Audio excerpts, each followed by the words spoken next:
Hi guys, welcome back to our channel. Devara 10 days collections 420 crores కొల్లగొట్టిందని చెప్పొచ్చు. ఒక mixed టాక్తో mass rap నుంచి ఆడిన ఎన్టీఆర్కి జై ఎన్టీఆర్ అని కామెంట్ చేయండి. సో సోలో హీరోగా 420 crores అయితే చాలా పెద్ద అమౌంట్ అని చెప్పుకోవచ్చు. కాకపోతే ట్రిపుల్ ఆర్ తర్వాత చాలా చిన్నగా కనబడుతుంది. ఇప్పుడు అరవింద సమేత తర్వాత ఒక బిగ్గెస్ట్ బ్లాక్ బస్టర్ హిట్ అని చెప్పుకోవచ్చు అనమాట. ట్రిపుల్ ఆర్ తర్వాత ఒక చాలా చిన్న అమౌంట్ చెప్పుకున్న అరవింద సమేత తర్వాత ఒక సోలో హీరోగా బిగ్గెస్ట్ బ్లాక్ బస్టర్ అని చెప్పుకోవచ్చు అనమాట. ఇక విషయానికి వస్తే దావుద్ సాంగ్ అయితే యాడ్ చేస్తారని చెప్పుకోవచ్చు. సో దేవర సినిమాలో దావుద్ సాంగ్ అయితే యాడ్ చేశారు. సాటర్డే నుంచి యాడ్ చేశారు, ఈరోజు ఆదివారం, నిన్ననే యాడ్ చేశారని చెప్పుకోవచ్చు. సో ఇన్ని రోజులు ఈ సాంగ్ ఎందుకని అనుకున్నారు. కాకపోతే సో చాలామంది అడిగేసరికి సాంగ్ అయితే యాడ్ చేయడం జరిగింది. దావుద్ సాంగ్ యాడ్ చేయడంతో ఫ్యాన్స్ చాలా ఖుషిగా అవుతున్నారని చెప్పుకోవచ్చు అనమాట. సో ఒక చుట్టమల్ల సాంగ్, దావుద్ సాంగ్, ఈ రెండు సాంగ్ బ్లాక్ బస్టర్ హిట్ అని చెప్పుకోవచ్చు.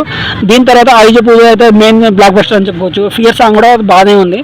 సో ఇలా సాంగ్ల మీద సాంగ్లు యాడ్ చేయడం వల్ల దేవుడికి ఒక మేలు వస్తుందని చెప్పుకోవచ్చు అనమాట. ఐజ పూజ సాంగ్ చాలా మందిని అయితే డిసప్పాయింట్ చేసింది. కాకపోతే సీనియర్ ఎన్టీఆర్ డాన్స్ వేయడం వల్ల ఆ సాంగ్ కొంచెం బతికిపోయిందని చెప్పుకోవచ్చు. భారీ ఎక్స్పెక్టేషన్ ఉన్నాయి ఆ సాంగ్ మీద.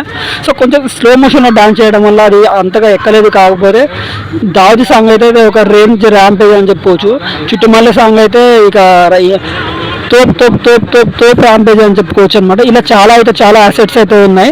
సో ఈ రోజు నుంచి అయితే చాలా మంది అయితే రిపీట్ ఆడియన్స్ వెళ్తారా లేదా అని కామెంట్ చేయండి. సో మీరు వెళ్తున్నారా లేదా, సో దావుద్ సాంగ్ యాడ్ చేశారు కదా, మీరు వెళ్తున్నారా లేదా అని కామెంట్ చేయండి. అలానే మన ఛానల్ సబ్స్క్రైబ్ చేసుకోండి. సో ఇలాంటి మరెన్నో అప్డేట్స్ కోసం మన ఛానల్ సబ్స్క్రైబ్ చేసుకోండి అనమాట. జై మ్యాన్ ఆఫ్ మాసెస్ ఎన్టీఆర్, జై ఎన్టీఆర్, యంగ్ టైగర్ ఎన్టీఆర్.